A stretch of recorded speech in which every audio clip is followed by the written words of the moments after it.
हरे राम राम हरे हरे, हरे कृष्ण कृष्ण कृष्ण हरे हरे, हरे राम राम राम हरे हरे, हरे कृष्ण कृष्ण कृष्ण हरे हरे।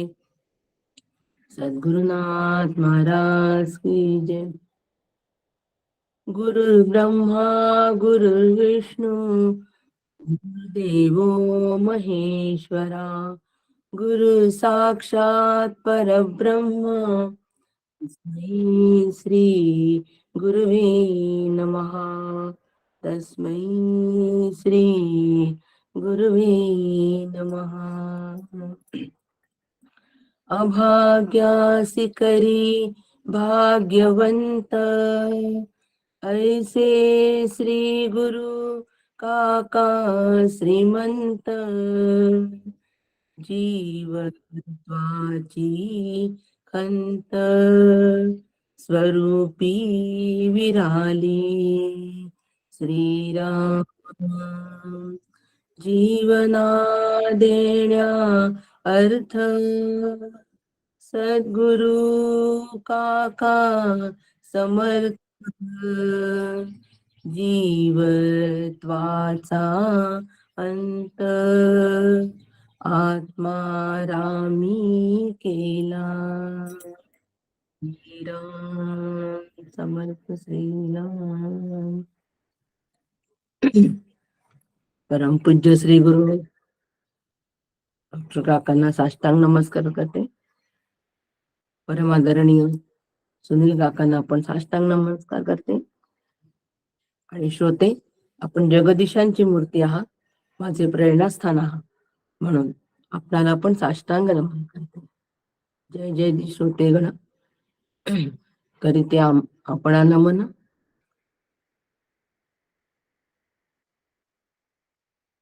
आणि आजच्या आपल्या ह्या विषयाला प्रारंभ करते चिंतनाला। आपल्या चिंतनाचा विषय उपनिषद सुरू आहे आणि क्रमाने पहिलं उपनिषद चालू आहे।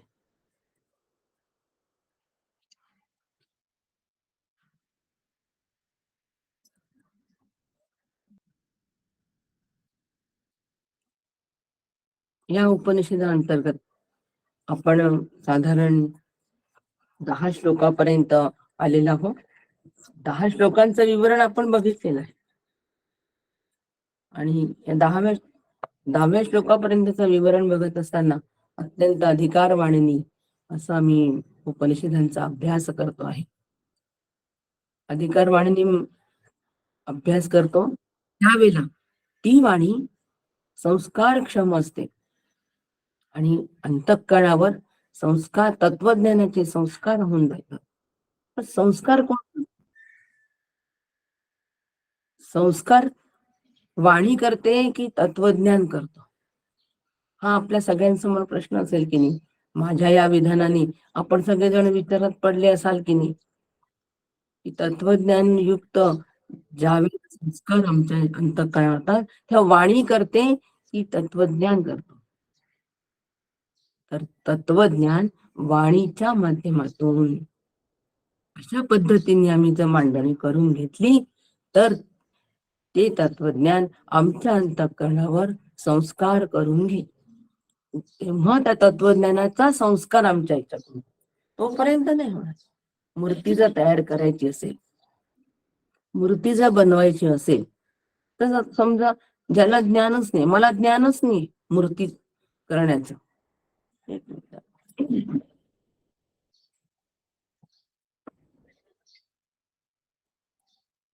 मला ज्ञानच नाही मूर्ती बनवण्याचं, आणला माझ्या समोर दगड आणि सांगितलं रामाच्या मूर्ती बनवा, अयोध्येसाठी मूर्ती बनवायच्या आहेत, रामाच्या मूर्ती तुम्हीच बनवा ना। साधन सगळी दिली आणि साधन सगळं देऊन मी आपली साधन तीच, दगड तोच, त्याच्यातून मूर्ती कोणती करायची तीच, हे सगळं जरी असलं तरी सुद्धा हे सगळं साहित्य असताना सुद्धा मी मूर्ती करू शकेल का? नाही ना करू शकणार। याचं कारण असं आहे की साधनं जरी सगळी असली तर तंत्रज्ञान जरी सगळं त्या ठिकाणी तयार असलं तरी सुद्धा ती साधनं कशी वापरायची आणि कशी वापरल्यानंतर त्यातून मूर्ती तयार होईल याचं ज्ञानच मला नाही. आणि म्हणून सगळं उपलब्ध असताना सुद्धा ती मूर्ती माझ्याकडून बनवल्या जाणार नाही. पण तो जर एखादा शिल्पकार असेल तर ताबडतोब त्याचं साधन घेऊन मूर्ती करायला सुरुवात करेल, अनावश्यक भाग काढेल आणि आवश्यक भाग त्या ठिकाणी ठेवेल. आणि असं अनावश्यक भाग काढणं आणि आवश्यक तोडा काढ ठेवणं ह्या प्रक्रियेमधून ती मूर्ती तयार होईल. अगदी ह्याप्रमाणे ह्या तत्वज्ञानाचं पण तसंच आहे. तत्वज्ञान तयार आहे, आपल्याजवळ अनेक ग्रंथ उपलब्ध आहे, त्याच्यामधल्या सगळ्या प्रक्रिया तयार आहेत. परंतु त्या प्रक्रिया कशा वापरायच्या हे जोपर्यंत ज्ञान आम्हाला अनुभवी व्यक्तीकडून कळत नाही, म्हणजे श्री गुरूंच्या मुखातून कळत नाही. म्हणून अनुभवी व्यक्ती कोण? एकच. ह्या जगामध्ये अनुभवी व्यक्ती कोण असेल तर ते म्हणजे फक्त श्री गुरु. श्री गुरु आणि श्री गुरुच. त्यांनी ते जोपर्यंत आम्हाला ह्या तत्वज्ञानाचा वापर कसा करायचा, ह्या प्रक्रिया कशा लावून घ्यायच्या हे जोपर्यंत ज्ञान त्यांच्या मुखातून प्रसवत नाही तोपर्यंत आम्ही सुद्धा आमच्या मधला शिल्पकार जो आहे हा जागा होत नाही. कोणतं शिल्प आम्हाला तयार करायचं आहे? ब्रह्मैक्याचं, बस ब्रह्मरूपतेचं. एकच एकच चित्र, एकच शिल्प, एकच उद्योग, फक्त ब्रह्मरूप होणे, आयुष्याच्या कारणे सच्चिदानंद पदवी घेणे. आणि ह्या पदवी घेण्यासाठी आम्हाला ती पदवी कशी घ्यायची, तो अभ्यासक्रम कसा करायचा की जेणेकरून ती पदवी मी प्राप्त करून घेईन, यासाठी एकमेव स्त्रोत आहे आणि ते म्हणजे श्री गुरु.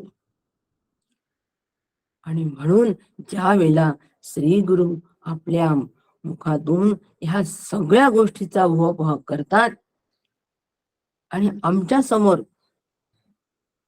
त्या मांडतात, त्या प्रक्रिया मांडतात, त्या प्रक्रिया माझ्या मी लावून घेणं अतिशय महत्वाचं आहे. नुसत्या मांडून होणार नाही होत्या, माझ्या मी लावून घ्यायला पाहिजे. या ठिकाणी माझा पण रोल सुरू झाला, शिष्याचा पण रोल सुरू झाला. नुसतं श्री गुरूंकडूनचा ना एवढा एकच प्रांत नाही आहे, दुहेरी मार्ग आहे. वन वे ट्रॅफिक नाही. अध्यात्म हा वन वे ट्रॅफिक नाहीये. वन वे ट्रॅफिक म्हणून जर का आम्ही घेतलं तर बस श्री गुरूंनी सांगावं आम्ही ऐकावं, श्री गुरूंनी सांगावं आम्ही नाही. ऐकून त्याप्रमाणे तयाचे सर्व ऐकावे, तया जाणावे, तयांचे सर्व ऐकावे. सर्व ऐकावे म्हणतात ते काका.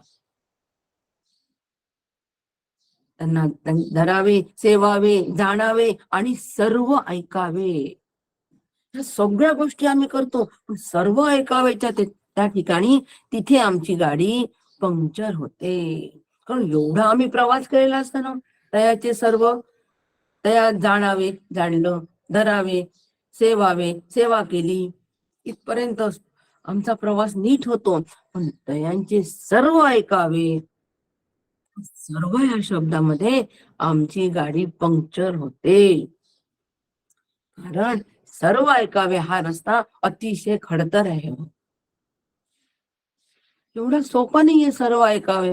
गुरूंचं सगळं ऐकलं पाहिजे, इतकं सोपं गोष्ट नाहीये. अनन्य शरणागतीची त्या ठिकाणी सीमा आहे, तिथे कसोटी आहे. आणि म्हणून तत्वज्ञान संस्कारक्षम केव्हा होईल, ज्या वेळेला त्यांचे सर्व ऐकावे, या सर्व मध्ये आम्ही बसू, त्यावेळेला ते संस्कारक्षम असं तत्वज्ञान होईल. आणि म्हणून उपनिषदांचा जो अभ्यास आहे त्यामध्ये श्रवण आहे, श्रवण स्वरूपाचं श्रवण आहे, स्वरूपाचं श्रवण आहे. श्रवणासाठी आम्हाला उपनिषद दिली आहे. श्रवण करून आम्ही पूर्णपणे स्वरूपाचा अंदाज घ्यायचा असतो. म्हणून श्री गुरूंकडूनच हे श्रवण झालं पाहिजे, म्हणजे संस्कार क्षमाचा अंदाज आम्हाला पूर्णपणे स्वरूपाचा येतो आणि सर्व ऐकावे मध्ये आम्ही सहज लिलया जाऊन बसतो. काय सांगतात ते श्री गुरु, वाटेल ते झालं तरी माझ्या आनंदाला धक्का लागता कामा नये. सोपं घेऊ आपण, कशाला शास्त्राचे मोठे मोठे घ्यायचे.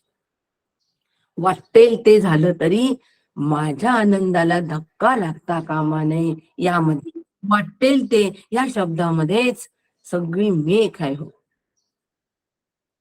आनंदाला धक्का लागता कामा नये हे आम्हाला मान्य असतो, पण वाटेल ते इथे या ठिकाणी आम्ही तडजोड कुठे करायची? वाटेल ते या ठिकाणी नाही, आनंदाच्या ठिकाणी तडजोड नाही.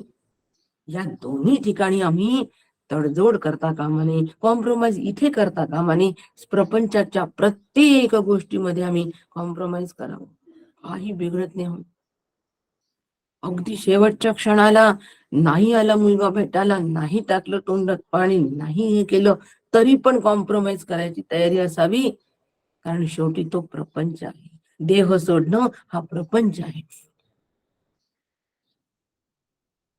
परंतु त्या ठिकाणी कॉम्प्रोमाइज सुद्धा करू नये. वाटेल ते झालं तरी माझ्या आनंदाला याही वेळेला धक्का लागता कामा नये, कोणी येऊ अथवा न येऊ.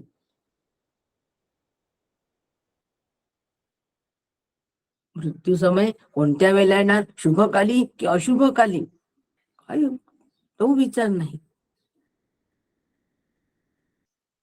अत्यंत आनंदामध्ये, अत्यंत समाधानामध्ये त्या ठिकाणी ती स्थिती आहे का, एवढं बघणं हे साधकाचं काम आहे. आणि म्हणून सर्व ऐकावे यामध्ये खूप मोठी जबाबदारी आहे. आणि अशी जबाबदारी स्वीकारून आम्ही उपनिषदांच्या श्रवणाला बसलेलो आहोत. आणि असं श्रवण आम्ही गेले 2 महिन्यापासून करतो आहे. 9 मंत्र, 10 मंत्र आमचे झालेले आहेत पूर्णपणे. आणि या 10 मंत्रापर्यंत हा जो सगळा मंत्रांचा एकंदर जो रोख आहे, या पद्धतीने 8 मंत्रापर्यंतचा आणि 9व्या मंत्रापासून जो मंत्रांचा एकंदर विषय जो आहे, या विषयामध्ये थोडा बदललेला आहे. आणि ही ट्रॅक थोडी बदललेली आहे. ही ट्रॅक जर आम्ही नीट समजून घेतली तर मग आम्हाला हा पुढचे सगळे मंत्र नीट समजतील. मंत्र क्रमांक 9 पासून ते जे मंत्र आहे, इथून थोडी ट्रॅक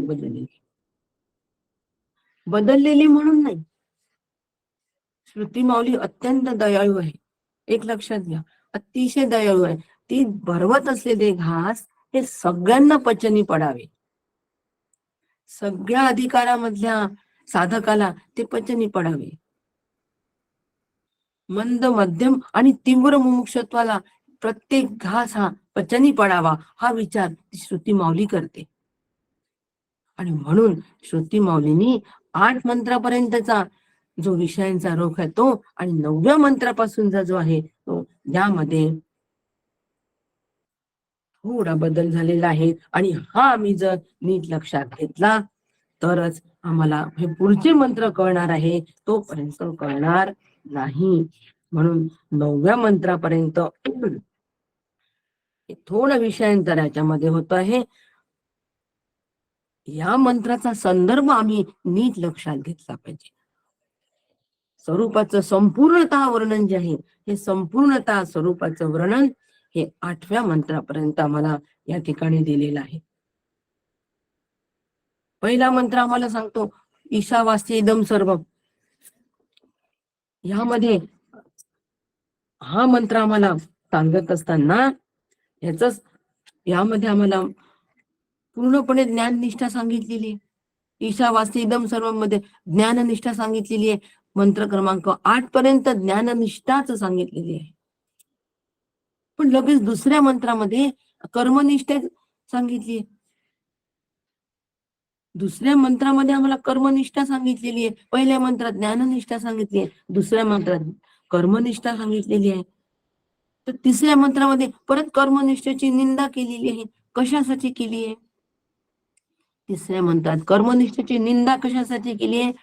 त्याचं कारण ज्ञाननिष्ठेची स्तुती करण्यासाठी. तुलना नाही केलेली आहे. तुलनेत शापन नाही झालेली. एक लक्षात घ्या. श्रुती आम्हाला अगदी हळूहळू घास भरवते. एकदम बकाबक बकाबक देत नाहीये. हळूहळू आम्हाला जसं पचेल त्या पद्धतीने ते तत्वज्ञान मांडण्यात आलेलं आहे. म्हणून उपनिषदांचा अभ्यास करताना अत्यंत एकाग्रतेने तो अभ्यास करावा. कोण सांगतंय हे लक्षात न घेता वक्तव्य लक्षात घ्यावं. श्रुती माऊली काय सांगते हे लक्षात घ्यावं. माझ्या श्री गुरूंनी हा विषय कशा पद्धतीने मांडलाय हे लक्षात घ्यावं.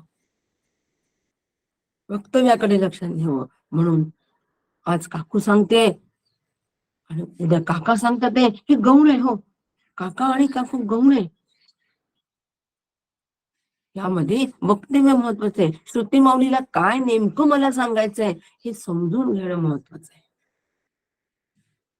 आणि म्हणून थोडासा मागचा गोषवार याच्यासाठी घेते की ती लिंक लागली पाहिजे. 2 दिवस झाले आपल्या याच्यावर बरेच गॅप गेलेली आहे. त्यामध्ये लिंक असणं अत्यंत गरजेचं आहे. म्हणून पहिल्या मंत्रात ज्ञाननिष्ठा, दुसऱ्या मंत्रात कर्मनिष्ठा, तिसऱ्या मंत्रामध्ये परत कर्मनिष्ठेची निंदा कशासाठी? ज्ञाननिष्ठेसाठी. परस्पर विरोधातूनच एक उपनिषद आम्हाला संस्कार आमचा पक्का करतोय. आणि स्वरूपाचं यथार्थ वर्णन, स्वरूपाचा यथार्थ संस्कार अशा परस्पर विरोध जोड्यांमधून हे उपनिषद आमच्या समोर मांडत आहे. 8 मंत्रांपर्यंत आपण बघितलेलं आहे. ते दूर आहे, ते जवळ आहे. ते अत्यंत दूर आहे, ते अत्यंत जवळ आहे. परस्पर विरोधी आलं की नाही तत्वज्ञान. ते गतिमान आहे, ते गतिहीन आहे. म्हणजे सगळ्या बाजूनी विचार करून अगदी ठोस रीतीने तो संस्कार आमच्या अंतःकरणावर व्हावा, ह्यासाठी अशा पद्धतीची मांडणी या उपनिषदाची आहे. त्या मांडणीचं पहिलं हे वैशिष्ट्य लक्षात घेऊन या पद्धतीने अभ्यास जर केला तर मग आमचं सर्व ऐकावे यामध्ये आम्ही सहज जाऊन बसू. परत 4थ्या मंत्रापासून 8व्या मंत्रापर्यंत परत आत्म्याचं यथार्थ स्वरूप सांगितलेले आहे. श्लोक म्हणण्याचं कारण नाही, अतिशय उत्तम रीतीने पठण झालेलं आहे. सगळ्यांचंच नीलताईंच्या माध्यमातून सगळेजण अत्यंत उत्तम रीतीने पठण होत आहे. पण 8व्या मंत्रापर्यंत परत आत्म्याचं यथार्थ स्वरूप सांगितलेलं आहे. आणि आता मात्र आम्हाला श्रुती माऊली 9व्या मंत्रामध्ये सांगते आहे की 8व्या मंत्रापर्यंत पूर्ण अधिक ज्ञानाच्या अधिकारी असणाऱ्या साधकासाठी पूर्ण मांडणी केलेली आहे. पूर्ण ज्ञानेसाठी मांडणी केलेली आहे. पूर्ण पारमार्थिक दृष्टी विकसित करण्यासाठी ती 8व्या श्लोकापर्यंतची मांडणी केलेली आहे. नोट करून ठेवा, अभ्यास करताना सोपं पडेल की 8व्या श्लोकापर्यंत पारमार्थिक दृष्टी कशी विकसित माझी व्हायला पाहिजे आणि पारमार्थिक दृष्टी म्हणजे नेमकं काय यापर्यंतची पूर्ण मांडणी. परंतु काय असतं, आम्हाला जरी वाटलं की आमची पारमार्थिक दृष्टी विकसित झाली आहे, ती सुद्धा आमच्या मधला असलेलं जे अज्ञान आहे हे अज्ञान आम्हाला दिसत नाही, पण ते श्रुती माऊलीला दिसतं. श्रुती माऊलीला ते दिसतं आणि म्हणून श्रुती माऊलीनी अज्ञानी लोकांसाठी सुद्धा पुढच्या श्लोकांची मांडणी केलेली आहे. जे अज्ञानी आहेत, अज्ञानी म्हणजे काहीच माहित नाही असं आहे का? नाही. अज्ञानी म्हणजे जे अजूनही कर्मामध्ये प्रवृत्त आहे, जे कर्मालाच सर्वश्रेष्ठ मानतात आणि भाषांसाठी हे श्रुती माऊलीच्या लक्षात येतं की सगळेच एका अधिकाराचे श्रवण करीत नसतात. जे कार्टून शो असतात, हे कार्टून शो लहान मुलं बघतात, ठीक आहे, त्यांचा तो अधिकार असतो तर ते बघतात. पण कधी कधी मोठे लोकही त्याच्यामध्ये रमतात. हो, रमतात की नाही? काय सुंदर कार्टून आहे, आम्हाला हे कार्टून फारच आवडतो.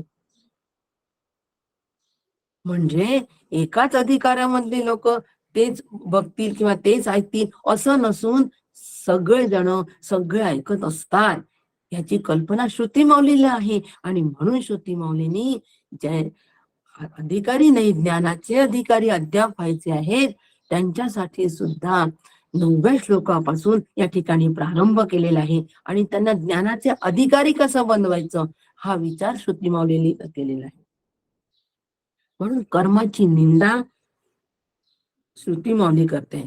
ईशामध्ये सुद्धा कर्माची निंदा एक प्रकारची केलेलीच आहे, उपासनेची निंदा एक प्रकारची केलेलीच आहे. कशासाठी निंदा केली आहे की पण परत परत हे ऐकून ऐकून हे साधक थोडेसे विचार प्रवृत्त होतील आणि संपूर्णतः ज्ञान मार्गाला येतील, ज्ञाननिष्ठा त्यांची विकसित होईल. आणि यासाठी म्हणून 9व्या श्लोकापासून साधक हा ज्ञान मार्गामध्ये प्रवृत्त होईल, एवढा एक उद्देश लक्षात घेऊन माऊलींनी स्तुती माऊलींनी 9व्या श्लोकापासून तो प्रारंभ केलेला आहे. म्हणून थोडं विषयांतर या ठिकाणी झाल्यासारखं वाटतं, परंतु ते विषयांतर नाही.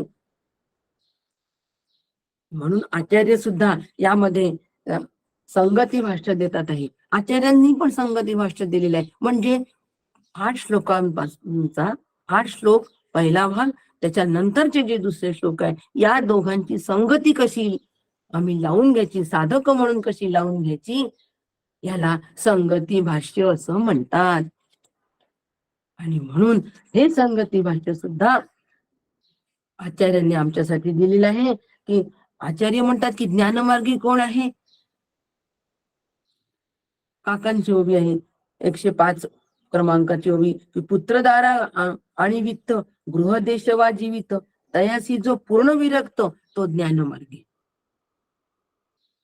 जो पुत्र पत्नी धन घर देश याबद्दल पूर्ण विरक्त आहे. म्हणजे हे सगळं सोडून दिलं का, हे सोडून देऊन जंगलामध्ये बसलेला विरक्त का असं म्हणते का, नाही. असं आचार्याला म्हणायचं का, नाही. विरक्त म्हणजे ह्या सगळ्यांबद्दल जो अनासक्त आहे, जो अनासक्त वृत्तीने या सगळ्यामध्ये वावरतो आहे, असा जो विरक्त आहे तोच ज्ञानमार्गी आहे. असा जो विरक्त आहे की तो ब्रह्मचिंतनाशिवाय दुसरं कशाचंही चिंतन तो स्वतः करत नाही. तोच ज्ञानमार्गी आहे. त्याच्या ठिकाणी कर्माचा अत्यंत भाव आहे. म्हणजे कर्म केलं पाहिजे, नित्य नैमित्तिक कर्म केलं पाहिजे, कर्म करून मला ज्ञान प्राप्त होईल, मला स्वरूप प्राप्त होईल, या विचारांचा तो नसतो. कर्माची प्रतिष्ठा मांडणारा तो नसतो. कोण, ज्ञानमार्गी. कर्माची प्रतिष्ठा नाही मांडत. कर्म त्याचे गळून पडलेले असतात, कर्म गळून पडलेले असतात. असा जो असतो, गळून पडणं महत्वाचे, सोडणं महत्वाचं नाही. ज्या ठिकाणी आमचे कर्म आम्ही सोडतो, आता काय आम्ही काही करत नाही, आम्हाला काही गरज नाही, हा विचार सुद्धा कर्म करण्यात एक बारीकशी छटा अंतःकरणामध्ये दिसतेच, कर्माची प्रतिष्ठाच मांडते. म्हणून जो अत्यंत विरक्त आहे तो ज्ञानमार्गी आहे. आणि जो यामध्ये मला दीर्घायुष्य असावं, मला पत्नी घर इत्यादी भोग मिळावे, मी 100 वर्ष जगावे, पत्नी गृहादी असावे, असं ज्याला वाटतं तो कर्म मार्गी. आता मी कोण आहे याचा प्रत्येकाने या ठिकाणी विचार करावा. आजचा विषय आपला जो आहे ना, हा विषय थोडा विषयांतर होण्यासाठी ट्रॅक बदलते आहे. त्या ट्रॅक बदलताना थोडा खडखडाट होणार आहे. हा खडखडाट आम्ही किती सहन करू शकू याच्यावर सगळी आमची परीक्षा आहे वाचायची. काही श्लोक संपवण्याची घाई नाही, परंतु हा जो ट्रॅक बदलणं आहे, हा ट्रॅक बदलण्यामध्ये आमचं कोणत्याही पद्धतीचं कन्फ्युजन नको व्हायला, कोणत्या शंका मनामध्ये राहायला नको की श्रुतींनी मग आम्हाला फक्त 8 श्लोकापर्यंत अभ्यास करायचा आहे, 9व्या श्लोक आमचा विषय नाही असंही वाटायला नको. संपूर्ण उपनिषद हे माझ्यासाठी आहे. संपूर्ण उपनिषदांचा अभ्यास मला करायचा आहे आणि ज्या सूक्ष्म असे संस्कार रूपाने असलेले जे संस्कार आमच्या अंतःकरणात कर्माचे आहे, उपासनेचे आहे, ते पूर्ण कर्म आणि उपासनेचे संस्कार सूक्ष्म रीतीने असलेले संस्कार सुद्धा पुसून टाकण्यासाठी संपूर्ण पुढचे श्लोक आहेत.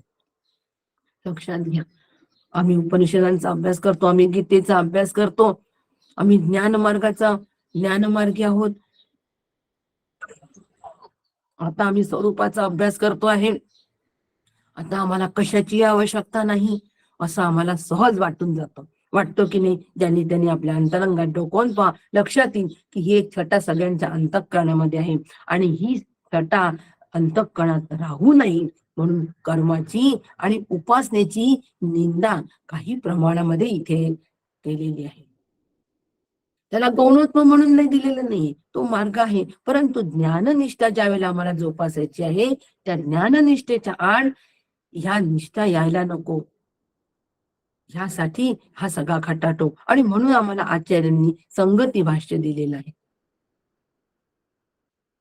म्हणून ज्या ठिकाणी अनात्म गोष्टीच्या ठिकाणी आमचा जर आत्मभाव असेल, अनात्म गोष्टीच्या ठिकाणी, अनात्म म्हणजे काय आपण आतापर्यंत बघितलंच, घर दार पत्नी तिन्ही क्षणा, या ठिकाणी जर आमचा आत्मभाव असेल तर आम्ही पूर्णपणे कर्ममार्गी आहोत आणि स्वीकारावं, काही कमीपणा नाही याच्यामध्ये. म्हणून आणि मग ज्ञानमार्गी होण्यासाठी आचार्य आम्हाला म्हणतात आहे की आत्मा आणि ब्रह्म यांचं जर ऐक्य घडवून आणायचं असेल तर मी देह आहे हा भाव पूर्णपणे नाहीस झाला पाहिजे, संपूर्णता नाहीस झाला पाहिजे. हो, ज्या वेळेला प्रकाश असतो त्यावेळेला अंधार हा संपूर्णता नष्ट झालेला असतो की नाही? असं आहे का की लाईट लावल्यानंतर खोलीच्या एका भागामध्ये अंधार आहे, हा लाईट कमी गेल्यामुळे आपण म्हणतो की थोडासा लाईट कमी आहे, पण अंधार भुळूक असा आहे का? खोलीमध्ये लाईट लावला आणि एका कोपऱ्यामध्ये अगदी अंधार आहे की तिथे काहीच दिसत नाही, असं कधी होतं का? नाही ना होत. मग अगदी त्याप्रमाणे जर आम्हाला जीव ब्रह्मैक्य घडवून आणायचं असेल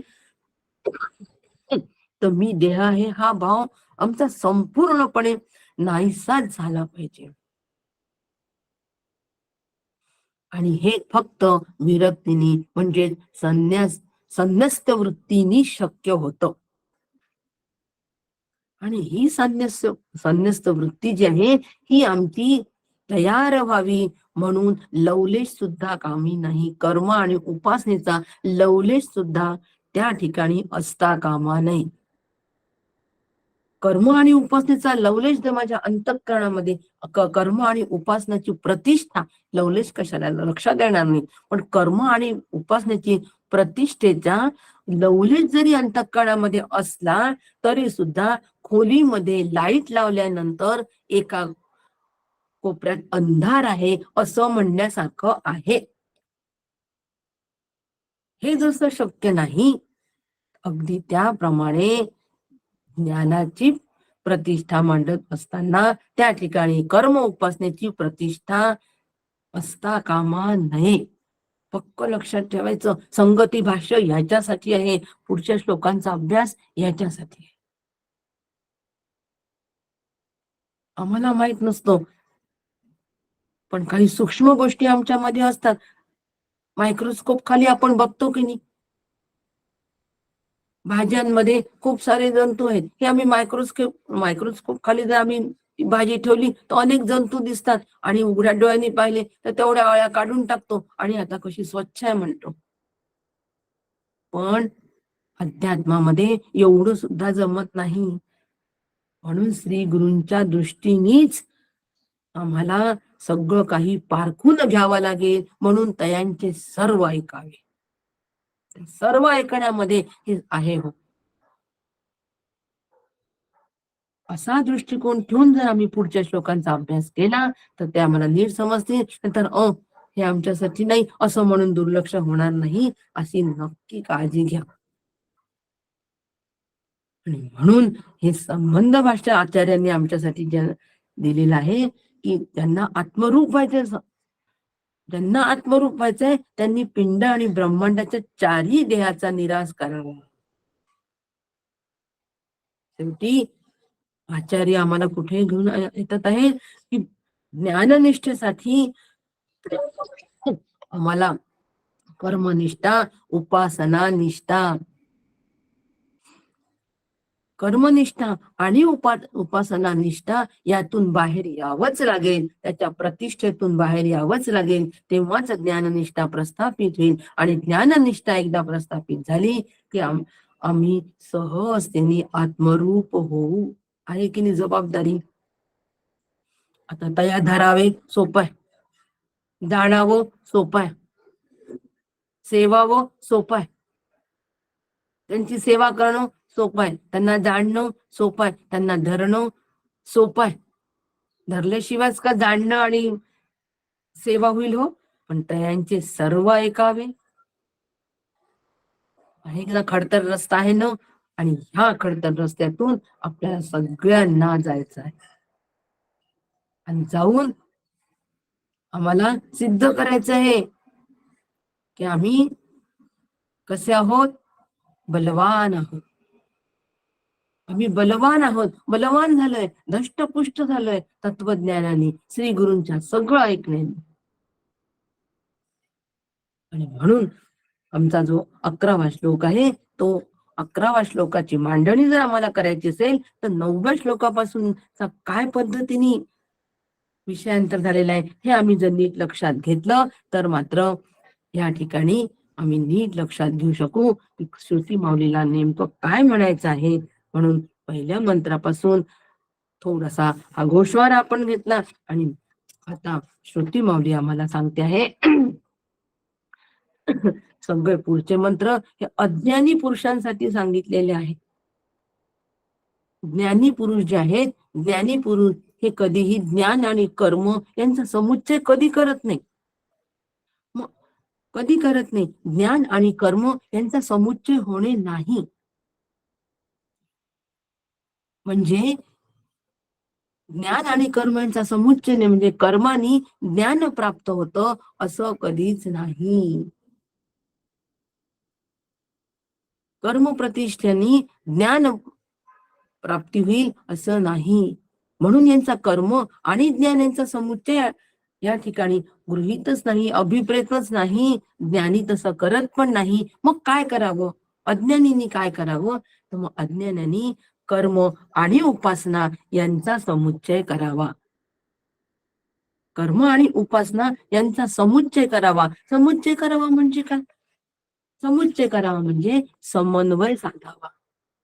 कर्म आणि उपासना यांचा समन्वय ज्या वेळेला आम्ही साधू त्याच वेळेला आम्ही ज्ञाननिष्ठेकडे प्रवृत्त होऊ.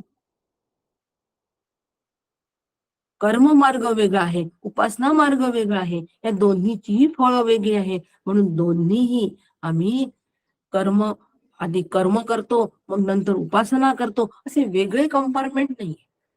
कर्म वेगळा, उपासना वेगळा, सगळ्याचा उहापोह झालाय, सगळ्याचं स्पष्टीकरण नीट झालेलं आहे. त्याचा फक्त थोडा घोषवारा घेतला तर लिंकअप व्हायला आपलं सगळ्यांना सोपं जाणार आहे. म्हणून थोडं लिंकअप करते. म्हणून कर्म आणि उपासना हे दोन वेगवेगळे मार्ग नसून या दोन्हीचा जर आम्ही समन्वय आम्हाला नीट घालता आला तर ह्या समन्वयाने आम्ही ज्ञाननिष्ठेपर्यंत सहज जाऊन पोहोचू. आणि म्हणून कर्म आणि उपासनेचा समुच्चयासाठी 9वा श्लोक आणि 10वा श्लोक सुद्धा आपण बघितलेला आहे की काय पद्धतीने यांचा समुच्चय. आणि आता 11वा श्लोक आम्हाला सांगतो आहे की विद्यांच्या विद्यांच्या यस्तद्वेदो भयासः अविद्याय मृत्यू तीर्थवा विद्याय मृतमश्नुते. याचा सरळ अर्थ जर आम्हाला बघायचा असेल तर विद्या म्हणजे देवतांचे ज्ञान आणि अविद्या म्हणजे कर्म. या दोन्हींना जो एकाच वेळी जाणतो, या दोन्हींना जो एकाच वेळी जाणतो तो अविद्येने मृत्यूला पार करतो आणि विद्येने अमृतत्व मिळवतो. आहे की नाही? कठीण भाषा आहे की नाही? आतापर्यंत कसं सोपं सोपं होतं, स्वरूपाचं वर्णन. तो ते दूर आहे, ते जवळ आहे, गतिमान नाही, गतिहीन आहे. सोपं सोपं सोपं, खरंच चांगलं झालं.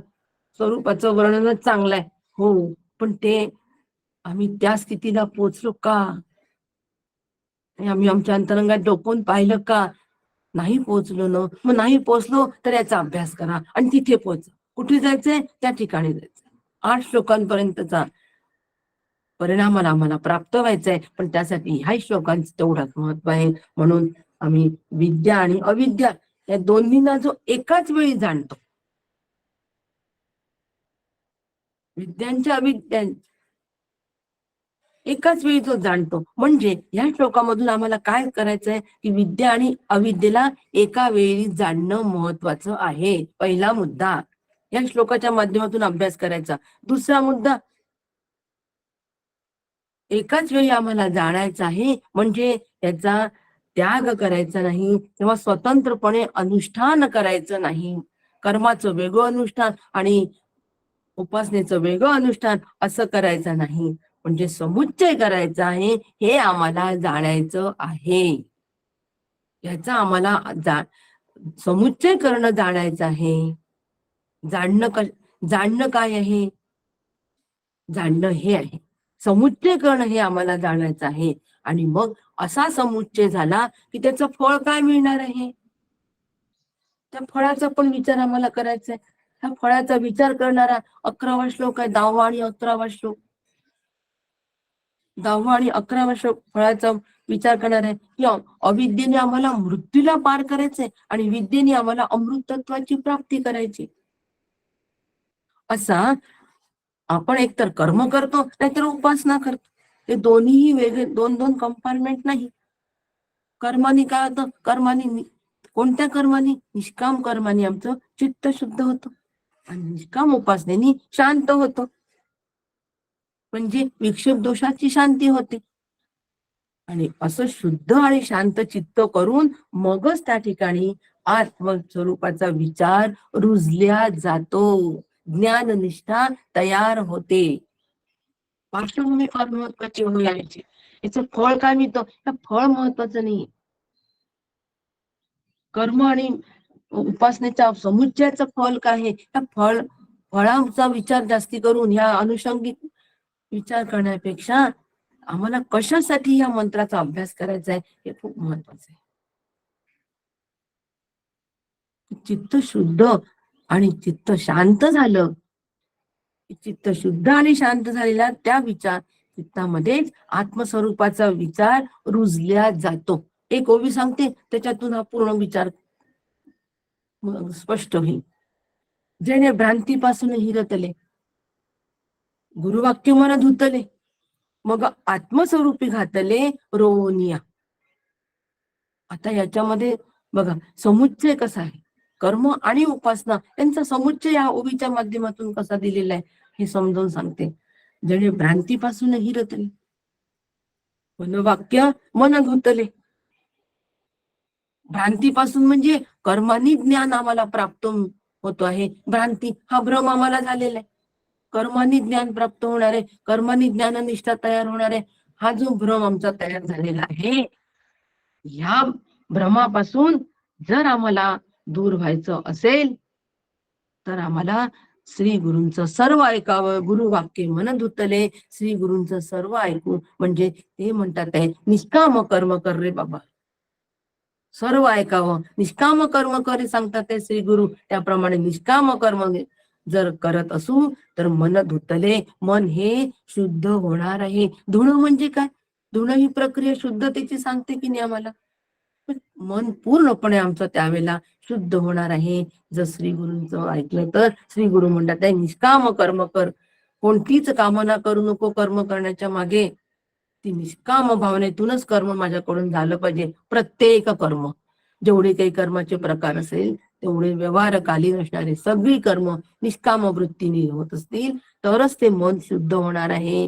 म्हणून गुरुवाक्य मन धुतले, मग आत्मस्वरूपी घातले. आता त्या धुतलेल्या शुद्ध मनाला आत्मस्वरूपामध्ये घालायचं. मग घालण्यासाठी काय करावं लागते? घालण्यासाठी आत्मस्वरूपामध्ये घालण्यासाठी उपासना करावी लागते. घातले आहे की नाही? घातले सुद्धा कर्माचाच भाग दाखवतो की नाही?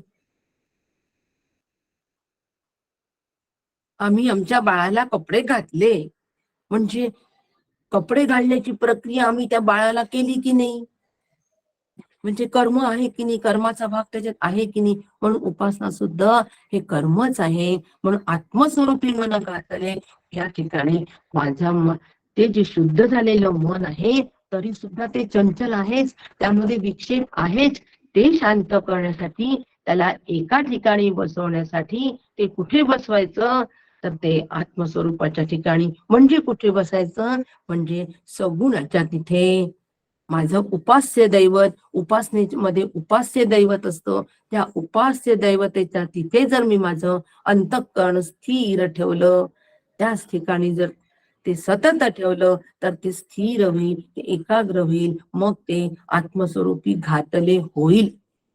कारण सगुण हे प्रत्यक्ष निर्गुण आहे. सगुणाच्या आधारे निर्गुण पाविजे निर्धारे.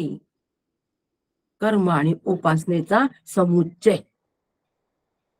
कर्म आणि उपासनेचा समुच्चय ते हे परब्रह्म विटेवरी साजे.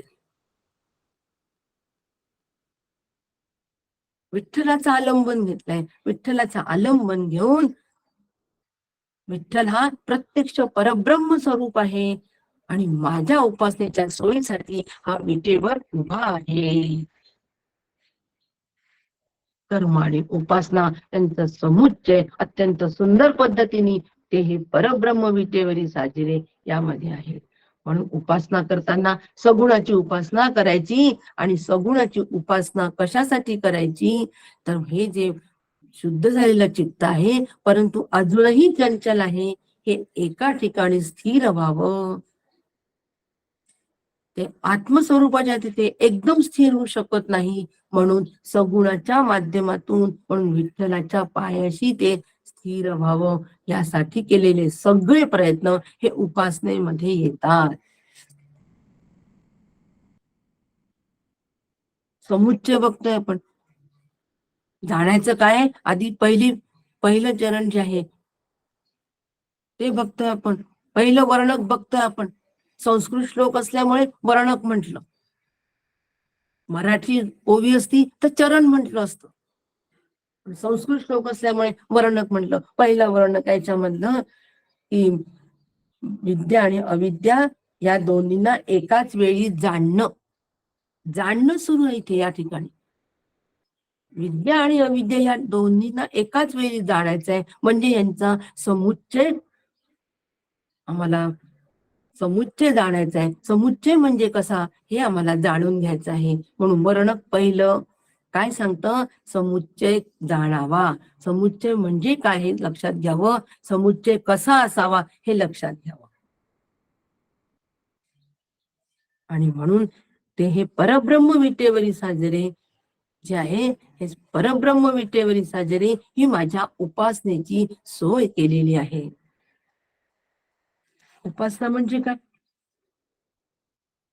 उपासना म्हणजे समान प्रत्यय प्रवाहीन तैलधारावत यत आसनम तद उपासना. याला उपासना असं म्हणतात. समान प्रत्यय म्हणजे अनुभव. म्हणतो ना आपण, मला अनुभव आला, समान अनुभव आला पाहिजे. प्रवाह रूप आणि समान अनुभव आला पाहिजे. कसा आला पाहिजे? तैलधारावत आला पाहिजे. तेलाची धार ज्याप्रमाणे त्याप्रमाणे माझा तो अनुभव राहिला पाहिजे. आणि त्याला उपासना असं म्हणतात. मग आता समान अनुभव कशाचा हो हा प्रश्न येतो की नाही? समान अनुभव कशाचा? चैतन्याचा. कुठे यायला पाहिजे? कशाच्या संदर्भात चैतन्याचा अनुभव यायला पाहिजे? जीव चैतन्य, ईश चैतन्य आणि ब्रह्म चैतन्य. जीव, ईश आणि ब्रह्म चैतन्य या तिन्ही याच्यामध्ये चैतन्य स्वरूपाचा समान प्रत्यय आला पाहिजे. कोणाला? मला. ह्या जीवाला हा समान प्रत्यय आला पाहिजे, म्हणजे एकच अनुभव आला पाहिजे. आणि ह्या एकच अनुभव येण्यासाठी करत असलेला जो प्रयत्न आहे तो अखंड असावा. कसा अखंड असावा? तेलाच्या धारेप्रमाणे अखंड असावा. आज्य धारया स्त्रोत असा सम. अखंड असा हा प्रयत्न असावा. याला उपासना असं म्हणतात. समान प्रत्यय. प्रत्यय म्हणजे अनुभव, समान म्हणजे सारखा. सारखा अनुभव प्रवाहेनं, प्रवाहासारखा मला आला पाहिजे. प्रवाह कसा सारखा असतो, नदीचा प्रवाह, तसा सतत प्रवाह हा अनुभवाचा, समान अनुभवाचा समान प्रत्यय असावा. आणि ह्यासाठी करत असलेले जे मी सगळे प्रयत्न आहे त्याला उपासना असं म्हणतात. मग आता कर्म जरी मी करत असेल तरी सुद्धा त्या कर्मातून उपासनाच अभिप्रेत असावी. म्हणून कर्म सुद्धा निष्काम कर्म आणि उपासना सुद्धा निष्काम उपासना असावी. आणि ह्यांचा समुच्चयात्मक माझं साधन असावं. याला जाणणं असं म्हणतात. पण कर्म आणि उपासनेचा समुच्चय करावा आणि हे जाणायचं आहे. श्लोकाचं, या मंत्राचं पहिलं वर्णक आम्हाला असं सांगतं. पहिलं चरण, वर्णक नाही कळणार, कठीण जाईल. पहिलं चरण आम्हाला असं सांगताय की विद्या आणि अविद्या या दोन्हींना जो एकाच वेळी जाणतो. जाणणं काय जाणायचंय? जाणणं प्रक्रिया आपल्याला सगळ्यांना छान माहितीये. जाणणं म्हणजे काय? सोन्यामधला सुवर्ण, अलंकारामधलं सुवर्ण जाणायचंय. घटामधली माती जाणायची, याला जाणणं असं म्हणतात. ज्याला माती समजली त्यांनी जाणलं. ज्याला सुवर्ण कळलं त्यांनी सुवर्ण जाणलं. अलंकारामधलं अलंकार बाजूला राहिले, सुवर्णाला जाणलं. घट, नानाविध घट बाजूला राहिले, माती जाणली. कपडा बाजूला राहिला, सूत जाणलं. याला जाणणं असं म्हणतात. आणि असं आम्ही आतापर्यंत आता कर्माचा भाग आहे आमच्या याच्यामध्ये. आधी आम्ही कर्म करून घेतो, मग आम्ही आता कर्म संपलं, काही वर्ष आम्ही कर्म केले हो, आता आम्ही फक्त उपासना करतोय. बस, उपासनेशिवाय काही करत नाही. रोज उपासना, सकाळ संध्याकाळ उपासना, रोज उपासना करतो आम्ही. उपासना कधीच सोडत नाही आम्ही. म्हणजे आता कर्म वेगळं, उपासना वेगळी. अशा पद्धतीची जी एक वृत्ती आमच्या अंतःकरणात असते, अशा पद्धतीचा एक सूक्ष्म पदर, आमच्या भेदाचा सूक्ष्म पदर जो आमच्या अंतःकरणात असतो, हा भेदाचा सूक्ष्म पदर आम्हाला मिटवायला हवा. कर्म वेगळं, उपासना वेगळी, याच्यानंतर हे, याच्यानंतर हे, याच्यानंतर मग आता आम्ही फक्त ज्ञानमार्गी. आता आम्ही काहीच करत नाही. बस सकाळी उपनिषद ऐकतो, दुपारी गीता ऐकतो, त्याचा अभ्यास करतो, तेच करतो. आता काहीच करत नाही, पूजा करत नाही, काही करत नाही, काही करत नाही. ह्या सगळ्या अशा पद्धतीच्या विचारामधून आम्हाला बाहेर काढणारी ही श्रुती आहे. म्हणून आम्हाला समुच्चय जाणायचा आहे. कशासाठी जाणायचं आहे? एकत्वासाठी जाणायचं. ह्या कर्म आणि उपासना यांचा समुच्चय, आम्ही निष्काम कर्म आणि निष्काम उपासना जर आम्ही नीट करत असू, नीट जर आमच्याकडून झाले, तर ते हे परब्रह्म विटेवरी साजे रे. या निर्णयाला आम्ही येऊ की नाही? आणि अशा पद्धतीने समुच्चय झाल्यानंतर मग एक विठ्ठलची खरा, अवघाची पसारा वाऊगाची, हा निर्णय आमचा व्हायला हवा. म्हणून समुच्चयाला जाण्याचं आहे. आणि सगुणाच्या आधारे निर्गुण पाविजे निर्धारे. कशासाठी समुच्चय? सगुणाचा आधार घ्यायचा आहे आणि निर्गुणाचा निर्धार करायचा आहे. म्हणून समुच्चयाचा विचार, म्हणून समुच्चयाला जाणणं फार महत्वाचं आहे. हो, जोपर्यंत जाणत नाही ना तोपर्यंत आम्ही साधन करूच शकत नाही. जोपर्यंत श्री गुरूंना आम्ही जाणत नाही ना तोपर्यंत आम्ही श्री गुरूंकडून आलेलं जे ज्ञान आहे ते ज्ञान आमच्या अंतःकरणात रुजतच नाही. म्हणून जाणणं फार महत्वाचं. अध्यात्मामध्ये जाणण्याला फार महत्व आहे. जाणणे म्हणजे स्मरण, समर्थ म्हणतात. जाणणे म्हणजे स्मरण, स्मरण म्हणजे कशाचं स्मरण? स्वरूपाचं स्मरण. स्वरूपाचं स्मरण असणं म्हणजे जाणते पण आहे. म्हणून आम्हाला कर्म आणि समुच्चय उपासना यांचा समुच्चय जाणायचा आहे. म्हणून काही काळ कर्म करणं, काही काळ उपासना करणं हे श्रुतीला अजिबात मान्य नाही. आणि म्हणून आम्हाला या ठिकाणी अशा पद्धतीने जाणणं सांगतात आहे.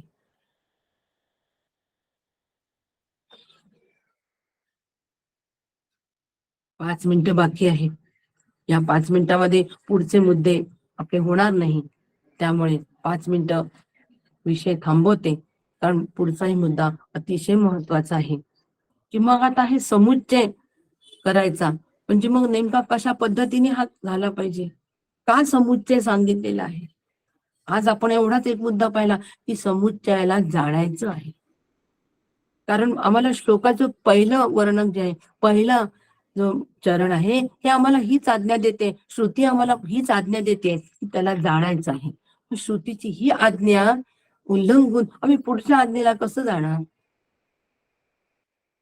म्हणून पहिल्या आज्ञेचं, ह्या श्रुती मंत्रामधल्या पहिल्या आज्ञेचा आज आपण थोडाफार विचार केलाय की कर्म आणि उपासना यांना जाणायचं आहे.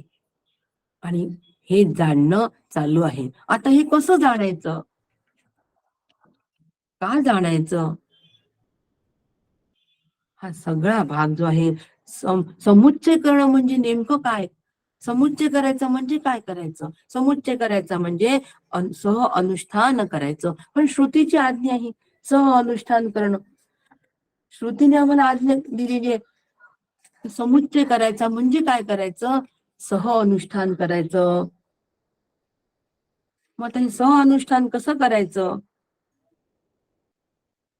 ह्या सगळ्या गोष्टी जोपर्यंत आमच्या क्लिअर होत नाही, जोपर्यंत स्पष्ट होत नाही, तोपर्यंत ही श्रुती आम्हाला श्रुती द्यायला जी उत्सुक आहे ते आम्हाला मिळत नाही. ती जे देऊ इच्छित आहे ते आमच्या पदरी पडणार नाही. म्हणून हा सगळा भाग आपण उद्याच्या दिवशी बघू. उद्या सुद्धा मीच घेणार आहे आणि म्हणून ही श्रुती आपण उद्या पूर्ण करू की समुच्चय करणं म्हणजे काय, सह अनुष्ठान करायचं. कशासाठी समुच्चय करायचा, तो कसा करायचा, आणि मग ह्या समुच्चय केल्यानंतर याचं फळ काय, समुच्चय केल्यानंतर कोणतं फळ आम्हाला मिळणार आहे. हा सगळा, हे दोन्ही मुद्दे उद्याच्या दिवशी आपण चर्चा करू. आज या ठिकाणी चिंतनाला विराम देते आणि आपली सगळ्यांची रजा घेते. रामकृष्ण.